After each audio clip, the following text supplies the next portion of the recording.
In the field are two world champions, Bob Glidden in Pro Stock and Raymond Beadle in the funny car. And all three defending champions are here. It should be an exciting day of motor competition. The top fueler, the IndyCar, so to speak, of the sport. Special in every sense of the word. $50,000 at least, long, with bicycle-like front wheels and driveway rollers at the back. Their expensive aluminum V8 engines gulp an expensive mixture of alcohol and nitroglycerin, and when they get to parachute, to get stopped. We're at the semifinal point in top fuels. Jeb Allen will go against Marvin Graham in the first one. Dick LaHaye against Connie Kalita in the second semifinal. Now here we have Jeb Allen in the near lane. He's from Santa Rosa, California, going against Graham from Oklahoma City. Allen, a red-bearded young Californian, has made the finals here at Raceway Park the last 4 years. They say he owns the track, and his pit crew says they're just trying to figure out a way to spend the money. But first, he's going to have to dispose of Graham, a seasoned competitor, as the two of them come to the line in this important contest. And now the cars move into the starting line area to break the lights that the association that sanctions the event has placed to keep the cars exactly even for a fair start. We'll be talking more about the starting system a bit later in the program. And they're off. Graham smokes his tires. Allen streaks down the strip. They're side by side. But Allen moves ahead to win and go to the finals for the 5th straight year here at Raceway Park. Allen's time, 5.923 seconds. His speed, 233.76 miles an hour. And his crew's a happy group. Now let's take a look at the starting process. In the middle of the strip, the Christmas tree, slang for the starting lights. The bottom two are the only ones used in the pro categories. But here are the key lights, 2 sets of these, one in each lane. The left-hand light is the pre-staging light. The center light is the staging light where the cars wait for the green light. When the green light comes on, they can go, and when the wheel breaks the third light, that's when the clock starts to measure the elapsed time. The run ends at the finish line at the middle of the zebra-striped area here where the clock stops to calculate elapsed time. Top speed is calculated through this zebra-striped area where the car enters it, another clock starts, and where it leaves it, it stops. That's top speed and elapsed time, the two basic figures used in drag racing. Time for the second top fuel semifinal. Pitting Connie Kalita against Dick LaHaye, two drivers from Michigan. Kalita from Ypsilanti, LaHaye from Lansing. Kalita, a former crew chief for Shirley Muldowney, who went out on his own and developed an arch rivalry with her, beat her earlier in the meet and eliminated her from the competition. We saw Shirley beat Connie in the Winter Nationals on ABC earlier this year. LaHaye, 22 years in the sport, has never made it to the final. Kalita is in what has been the bad lane. An engine spilled oil on it earlier in the day, and no one in top fuel has won on that side except LaHaye, who took his quarterfinal round over there. They come to the line and wait now for the signal to go. And they're off, man. Kalita smokes his tires, and it looks as though his engine's giving trouble. As LaHaye shoots across the line, winning in 6.062 seconds, 231.95 miles an hour, to make his first final round in his 22-year history as a drag racer. A happy man as he heads down the line.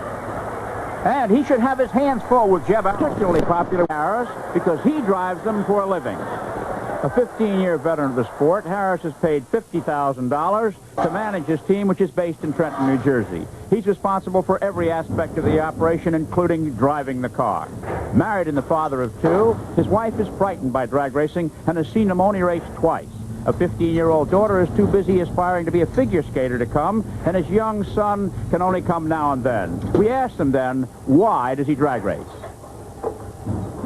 It's an outlet for my mechanical inquisitiveness, I guess. It's a very competitive sport, and it's a sport that a lot of people can participate in on a smaller level and grow to a level that I'm at now, on a professional level, to do it for a living.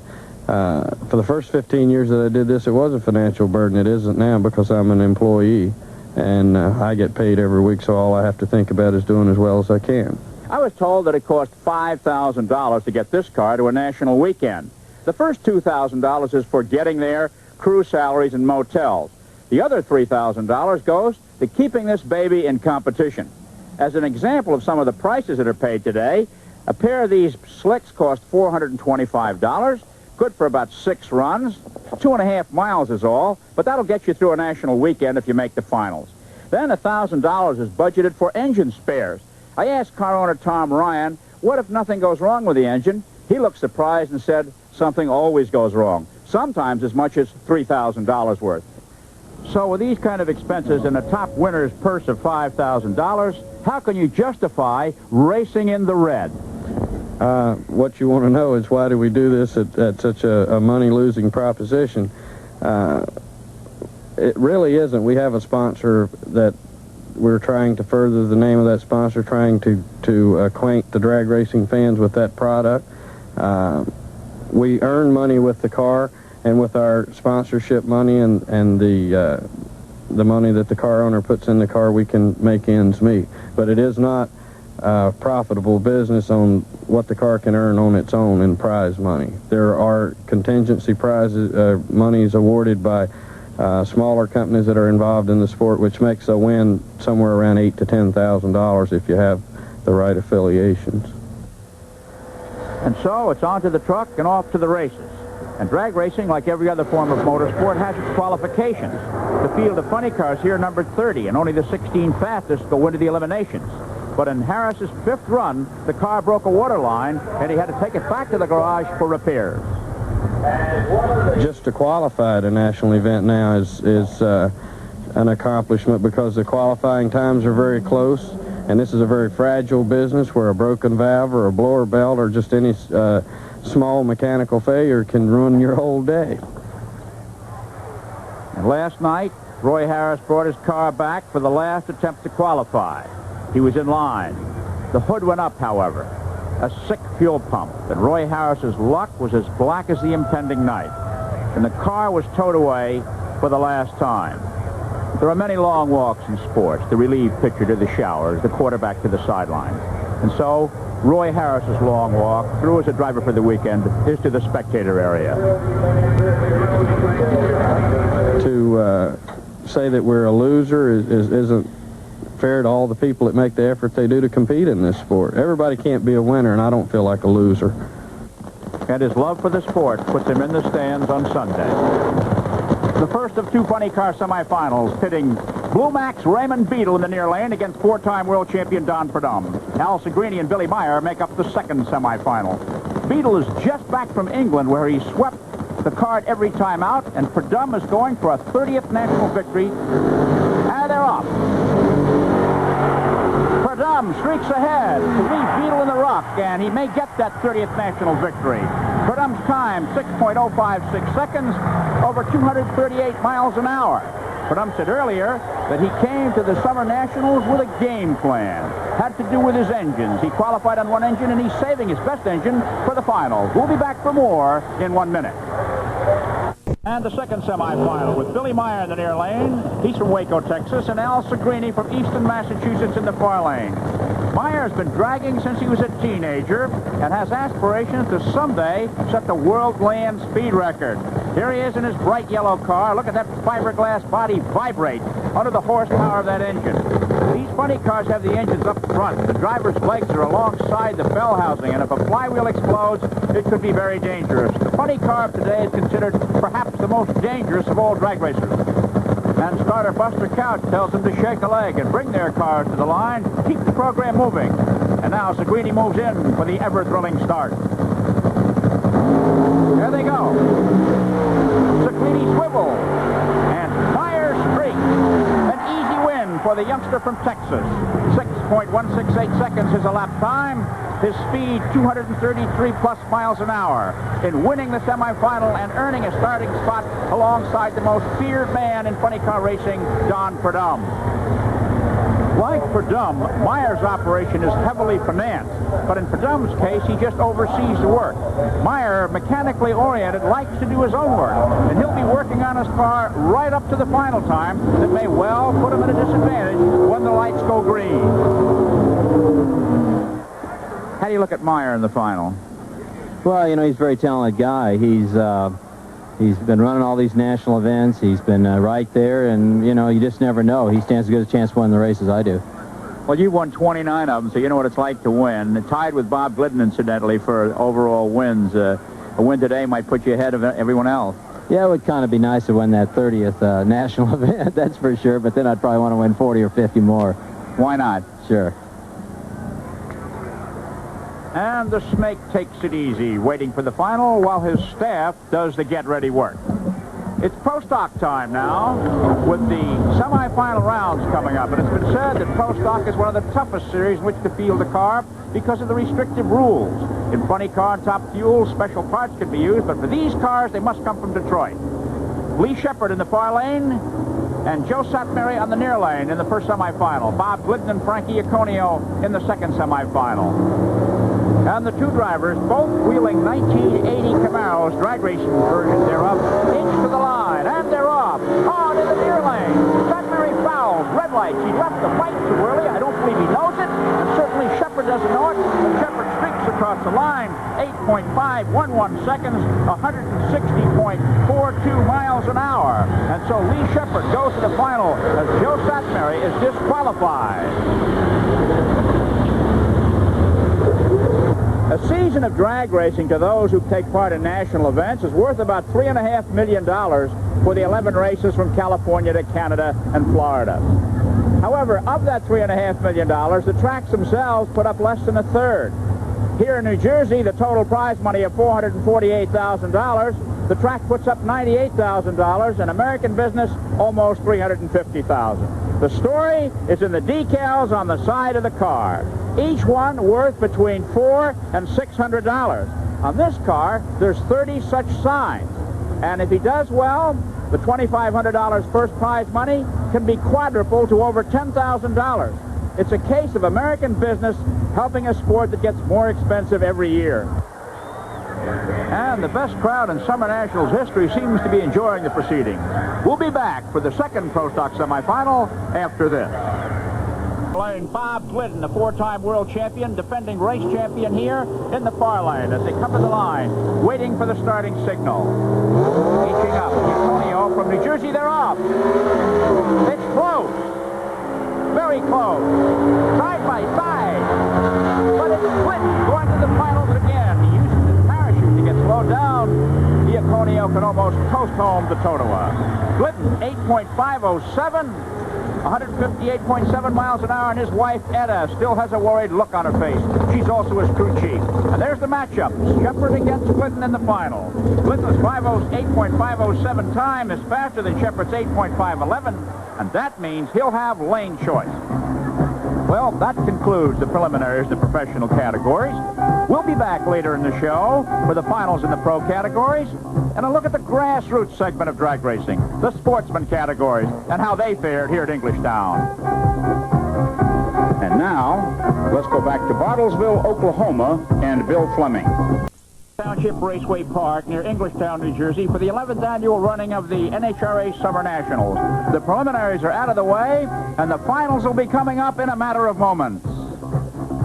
Drag racing, like the alphabet, runs from A to Z. We've seen the exotic power plants in the top category, AA fuel dragster.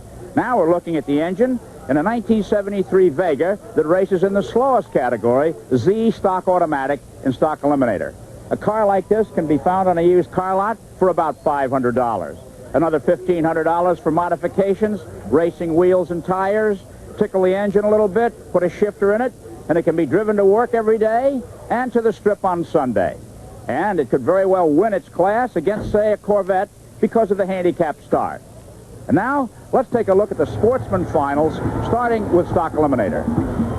Dennis Oliver of Stuttgart, Arkansas, in a 65 Impala in the far lane.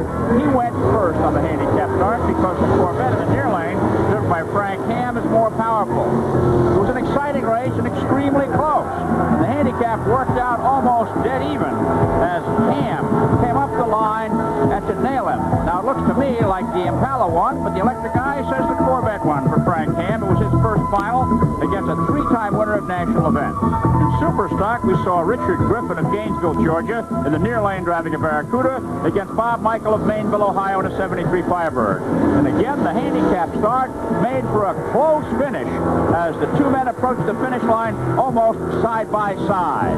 But it was Griffin in the Barracuda the winner at 121.78 miles an hour. In the modified category, again the handicap in use, Dave Hutchins of Fairfield, Illinois, in an Opel GT in the far lane, with Mike McGrew of Minerva, Ohio, in his Camaro on the near side. And boy, didn't that Opel ever run away with this one. He won at 132.5 miles an hour. Then it was the competition eliminator, and the handicap still at work. Bob Newberry of Schenectady, New York, against Arlen Fadley of Flat Rock, Michigan, in some wild-looking, crazy-looking machinery on the drag strip. The handicap didn't do too well here. It was an easy win for Newberry. Story since the season began. In the far lane, four-time world champion Bob Glidden in a Ford Fairmont. In the near lane, Lee Shepard in a Chevrolet Camaro. These men have met 4 times this year, and each have won twice. This is the match round to see who will come out on top. Shepard in a Chevrolet, Glidden in a Ford. Glidden, a 4-time world champion, the defending champion here at Raceway Park, is the favorite. Let's see what's going to happen. There's a battle of nerves now as they're psyching one another up. The strider is going over to say something to them. He wants them to come to the line. The chips are really down. $5,000 plus accessory money to the winner. This off they go. Glidden's car veers. Shepard's as straight as an arrow. It's close, but Shepard wins by a scant margin. And the huge crowd that lines both sides of this drag strip here, along with Shepard's crew, are ecstatic over the victory. Shepard's time, 8.545 seconds, 158 miles an hour, is slower than that turned in by Glidden, 8.536, who did the quarter 9/1,000th of a second faster and 1 mile an hour at the top end. Which means that Lee Shepard not only won the race, but he won it in that short span between the staging light and the starting light. He got out ahead of Bob Glidden, a fine drive. And now for the very popular funny cars. Here's Billy Meyer in the near lane in a Citation body car, and he goes against the seasoned professional Don Perdum from Granada Hills, California, in an Omni-bodied funny car. Perdum versus Meyer. Perdum had to beat Beetle. Meyer had to beat Seguini to make the finals here at Englishtown. And now Meyer, who won at the Cajun Nationals in his Citation body car, he's short, blonde, and bemoustache. Perdum, who won the Gator Nationals earlier, has been around this sport a long time. He started in Top Fuel, jazzing the throttle as they danced their cars to the line. The man in the red shirt, his ears bombarded by the sounds through days of drag racing here is Buster Couch, and he's the man that will send them on their way. When those lights go and they're off. That's close, but Meyer's car is falling behind. He's obviously in trouble. And Don Perdum scoots through to win and score his 30th national event victory. 6.103 seconds. The fans just love it, and he has legions of them. So Don Perdum, who started out in Top Fuel, comes across to win another national event, and his crew races down the side road, something that's brought it to the big crowd here at Englishtown. Perdum used a strategy. That was to take his qualifying engine, take it out after the time trials, and put it aside. He raced on another engine through all the rounds in the quarterfinals and the semifinals, and then put the qualifying engine in for the final round. And it paid off for the Snake from Granada Hills, California, with another victory that should carry him on over $10,000 here at Englishtown. And off with the safety gear, the gloves, the helmet, and the balaclava. Well, Don, you must feel pretty good these days about New Jersey. Your 3rd Garden State victory. Congratulations. Thank you, Chris. It's been a hard struggle. It's been a while since we won a national event. Well, and it's number 30, and Bob Glidden was beaten in Pro Stock, so now you're the undisputed winner of national events with a record 30. Congratulations there, too. Thank you very much, Chris. It was a lot of fun. I'll bet. It's always fun you win, isn't it? You bet. Okay. Thank you very much. Coming up, the exciting Top Fuel final, matching Dick LaHaye and Jeb Allen after this. Of Santa Rosa, California, in the near lane, Dick LaHaye of Lansing, Michigan, in the far lane. You might say this is a battle between two families. LaHaye's work on his car is done to some degree by his son, and Allen's work is done by his father. Two veteran contenders. Allen, a lot younger than LaHaye, has been having a great season. He's young, he's got a full red beard, and he's red hot here at New Jersey. He's had great success on the Englishtown drag strip. They come to the line in the final round of the 11th annual Summer Nationals here in Englishtown, and they're off. It's close. Side by side they go, but it's LaHaye in the far lane scoring the victory. 5 5.953 seconds for the quarter mile, and his son is going just crazy. 235 miles an hour for LaHaye, and scoring his first ever national race victory. Allen's speed was faster, 238, but his lap time was a lot slower, 6.04 against 5.95. And everybody's happy as they head down the service road to congratulate the 38-year-old winner from Lansing, Michigan. Two cars end up side by side as both drivers scramble out. Don Prudhomme, the funny car champion, congratulates LaHaye, and Jeb Allen comes over, and he seems just as happy that LaHaye won as if he'd won himself. It was a great race for LaHaye, and a great race for the record crowd to talk about as they head for home. It'll be a long drive on a hot summer's afternoon from the Raceway Park here in Englishtown. And what a celebration as the son of the winner comes up to let Daddy know it's all right with him. And that son had a lot to do with the car. And everybody loves a winner, believe you me. Well, that's it from Englishtown. Our congratulations to Top Fuel winner Dick LaHaye, funny car champion Don Prudhomme, Pro Stock winner Lee Shepard, and the 5 sportsman winners in the NHRA competition here. And this is Chris Economaki saying so long from Madison Township Raceway Park.